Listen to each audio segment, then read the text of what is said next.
Friends லஞ்சுக்கு என்ன பண்ணலான்னு யோசிக்கும் போதே பசங்க செம்ம பசின்னு வந்துட்டாங்க. சிக்கனும் இஞ்சி பூண்டு பேஸ்ட்டும் ரெடியாக இருந்ததுனால குயிக்காக ஒரு பெப்பர் சிக்கன் செய்யலாம் அப்படின்னு பிளான் பண்ணேன்.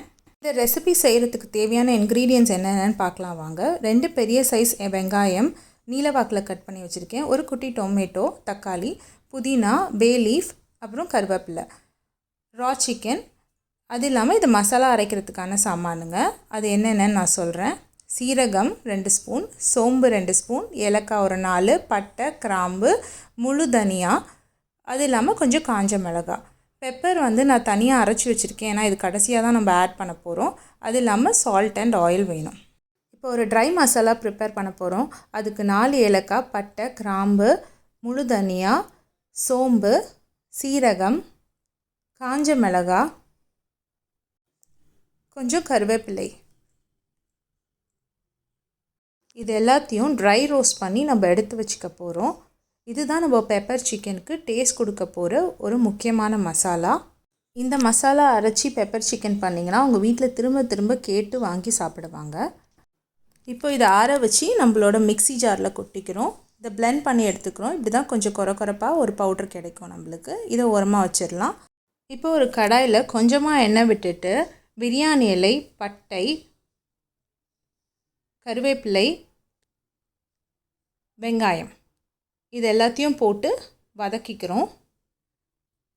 வெங்காயம் நல்லா கோல்டன் ப்ரௌன் ஆகிற வரைக்கும், அதாவது பொன்னிறமாக ஆகிற வரைக்கும் நம்ம நல்லா வதக்கி எடுத்துக்கணும். அடுத்து இஞ்சி பூண்டு பேஸ்ட் ஆட் பண்ணுறோம். இதையும் நல்லா வதக்கி எடுத்துக்கணும். இது ரெண்டும் வதங்கிறது தான் இதில் முக்கியமான ஒரு ஸ்டெப். இந்த இஞ்சி பூண்டும் வெங்காயமும் நல்லா வதங்கணும். பாருங்கள், இப்போ ஆயில் செப்பரேட் ஆகி நல்லா வதங்கிடுச்சு. இந்த டைமில் நம்ம தக்காளி ஆட் பண்ணணும். ஒரே ஒரு தக்காளி அந்த டேங்கி டேஸ்ட்காக ஆட் பண்ணுறோம். ஒருவேளை உங்களுக்கு தக்காளி வேணான்னு நினச்சா இந்த ஸ்டெப்பை நீங்கள் ஸ்கிப் பண்ணிடலாம். இப்போ எல்லாம் சேர்ந்து வதங்கிறதுக்கு சால்ட் ஆட் பண்ணிக்கிறோம். நல்லா வதங்கி எண்ணெய் பிரிஞ்சு வர வரைக்கும் நம்ம வெயிட் பண்ணணும். ஒவ்வொரு பொருளையும் நம்ம போட்டு வதக்கும் போது எண்ணெய் பிரிஞ்சு வர்றது ரொம்ப முக்கியம். அப்படி வந்தால் தான் அந்த ரெசிபி நமக்கு நல்லா டேஸ்ட்டாக வரும். பாருங்கள், அந்த எண்ணெய் பிரிஞ்சு வர்றது அந்த கரண்டிலே உங்களுக்கு தெரியும். இப்போது நம்ம ரோஸ்ட் பண்ணி வச்ச அந்த மசாலாவை ஆட் பண்ணிக்கிறோம். இதையும் ஒரு 2 நிமிஷத்துக்கு வதக்கிக்கணும். இப்போ சிக்கன் ஆட் பண்ணுறோம். சிக்கன் ஆட் பண்ணி இந்த மசாலாவோடு சேர்த்து நல்லா மிக்ஸ் பண்ணணும். அடி வரைக்கும் கிண்டுங்க, அடி பிடிச்சிடக்கூடாது. ஸோ கைவிடாமல் கிண்டுங்க ஒரு 2-3 நிமிஷத்துக்கு. அடுத்து சிக்கன் வேகிறதுக்கு 1/2 கிளாஸ் தண்ணி ஊற்றுங்க. நான் மிக்சியில் இருக்க மசாலா எடுக்கிறதுக்காக அதுலேயே தண்ணி ஊற்றி அலம்பி ஊற்றிக்கிட்டேன். இப்போ ஒரு தடவை நல்லா மிக்ஸ் பண்ணி விட்டுட்டு லிட் போட்டு க்ளோஸ் பண்ணிடுங்க. அது வேகட்டும். 10 நிமிஷத்தில் நம்ம திறந்து பார்க்கும்போது சிக்கன் நல்லா வெந்திருக்கும், எண்ணெய் பிரிஞ்சு வந்திருக்கும்.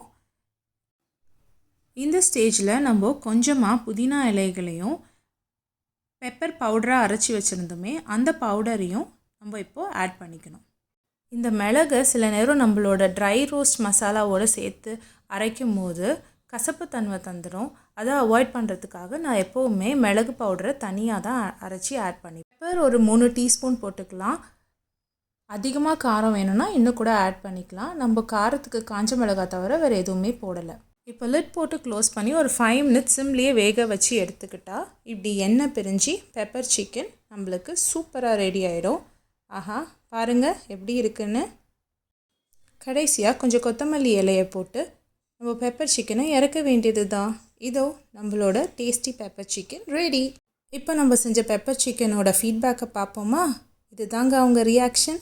இந்த வீடியோ பிடிச்சிருந்தா லைக், ஷேர், சப்ஸ்கிரைப் பண்ணுங்கள். வேறு ஒரு நல்ல வீடியோவில் மீட் பண்ணலாம்.